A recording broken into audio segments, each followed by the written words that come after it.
Hi everyone, Kelt here, bringing you my thoughts on the British royal family and Harry and Meghan.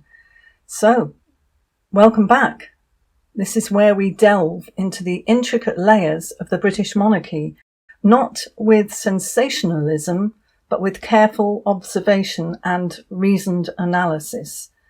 If you're new here, thank you for joining. If you're a regular, you know that we explore these stories methodically, connecting dots that others might overlook.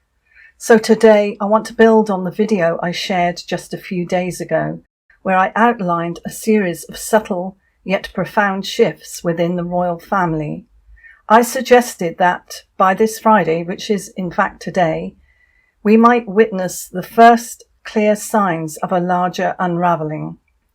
One handled not through explosive headlines, nor public spectacles, but through the quiet machinery of paperwork and procedure. And remarkably, it appears that those signs are emerging right on cue. So let me recap briefly for context. In that previous discussion, I suggested that Prince William, as the steady hand guiding the monarchy's future, was poised to initiate a discreet process to address long-standing questions surrounding the titles and legitimacy of the Duke and Duchess of Sussex and their children. This wouldn't involve dramatic court battles, nor parliamentary debates, but rather a methodical demand for verifiable proof, particularly regarding the births of their alleged children, Archie and Lily. Such a step, if unfulfilled, could provide the grounds for a revocation of titles and removal from the line of succession, all under the umbrella of addressing potential irregularities or fraudulent representations.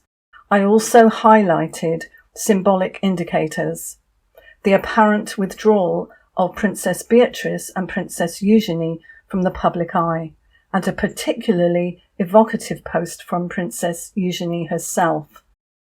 And now, as the weekend approaches, we have an unexpected but fitting catalyst: the developments surrounding Andrew Mountbatten-Windsor, once known as Prince Andrew. To set the stage analytically, let's examine this Andrew situation first, as it serves as our entry point into the broader narrative. Just this week, Buckingham Palace confirmed what many had anticipated: the formal removal of Andrew's style as His Royal Highness and his designation as Prince. This process, initiated by King Charles III at the end of October, culminates today in official documentation that strips these honours entirely. It's a humiliation delivered not in a blaze of media fire, but through the understated power of administrative decree. Andrew now stands simply as Mr. Andrew Mountbatten-Windsor, a man whose ties to the late Jeffrey Epstein have long cast a shadow over the institution. And here's where it intersects with our timeline. Mere hours ago, Democrats on the United States House Oversight Committee issued a formal request for Andrew to appear before Congress in Washington. This isn't a subpoena. They lack the authority for that with a foreign national, but it's a pointed invitation to testify as part of their ongoing investigation into Epstein's network. Reports from sources like the BBC and CNN describe it as a summons rooted in Andrew's documented associations. For instance, flight on Epstein's plane, visits to his properties, and the infamous settlement with Virginia Giuffre that cost him millions. The timing is uncanny. Just as the ink dries on his title's erasure in the UK, American lawmakers call him to account, labelling him, in one analyst's words, a guest at a crime scene. This isn't coincidence. It's convergence. It underscores the monarchy's vulnerability to external pressures, and it signals to the inner circle that the era of shielding compromised figures has ended. Now, why does this matter to the larger picture I described? Because Andrew's downfall isn't isolated. It's the overture to a symphony of corrections. Think of it as the first domino, visible and international, that draws attention away from the quieter manoeuvres unfolding behind the scenes. While the world's eyes turn to Capitol Hill and Epstein's ghosts, the real work proceeds in the shadows of legal offices and palace archives. This is precisely the strategy I anticipated. Distraction through one high-profile reckoning, enabling resolution in another without fanfare. So let's turn then to those subtler signs I mentioned, the ones pointing toward William's hand in the Sussex matter. Consider Princess Eugenie's recent Instagram activity. Last week, amid the swirl of family tensions, she shared a series of images from what appeared to be a private gathering, a bonfire crackling under an autumn sky, flames consuming what looked like old papers or keepsakes. The caption was deliberate and poetic. Embracing the warmth of closure as we step into a new chapter, she tagged it with references to her work in arts, education, and anti-slavery initiatives, but the imagery spoke volumes. Fire as purification, documents as the past being consigned to ash. It's a metaphor too resonant to dismiss. Eugenie, Andrew's daughter, has long navigated the fallout of her father's scandals with grace. Yet this post arrives at a moment when both she and her sister Beatrice seem to have receded from public engagements. No red carpet appearances, no charity galas, just this quiet retreat. Is it personal healing or a familial signal? In the context of the title strippings and summonses, it feels like the latter, a symbolic farewell to an era tainted by deception and excess. Beatrice and Eugenie's withdrawal isn't mere coincidence either. These women, caught between loyalty to their father and devotion to the crown, represent the human cost of the monarchy's self-preservation. Their stepping back clears the stage, allowing William to focus on the institution's core without peripheral distractions. And William, as we know, has been vocal in private circles about the need for accountability. Reports from insiders, echoed in outlets like the Daily Beast, suggest that he's been consulting with a cadre of advisors who emphasize transparency and rigor. Enter the influence I referenced, a positive alignment with figures from across the Atlantic, including elements of the incoming Trump administration's orbit. President Donald Trump himself has never shied from critiquing the Sussexes. Recall his pointed remarks during the 2024 campaign about their grift and the burdens they place on British taxpayers. Sources indicate that William's team has engaged in back-channel discussions with American legal experts familiar with high-profile fraud cases, drawing lessons on how to leverage documentation to dismantle false narratives. It's not overt meddling, but a subtle exchange of strategies, the art of the deal applied to dynastic integrity. At the heart of this, of course, lies the question of birth certificates, a thread I pulled on before and one that's gaining quiet traction. Under British law, royal titles and succession rights hinge on verifiable lineage. The issuance of HRH titles to Archie and Lily in 2023 was a gesture of reconciliation, but one fraught with anomalies. I also believe that it wasn't just a gesture of reconciliation, but also part of the plan to expose them. It was giving them enough rope, if you like.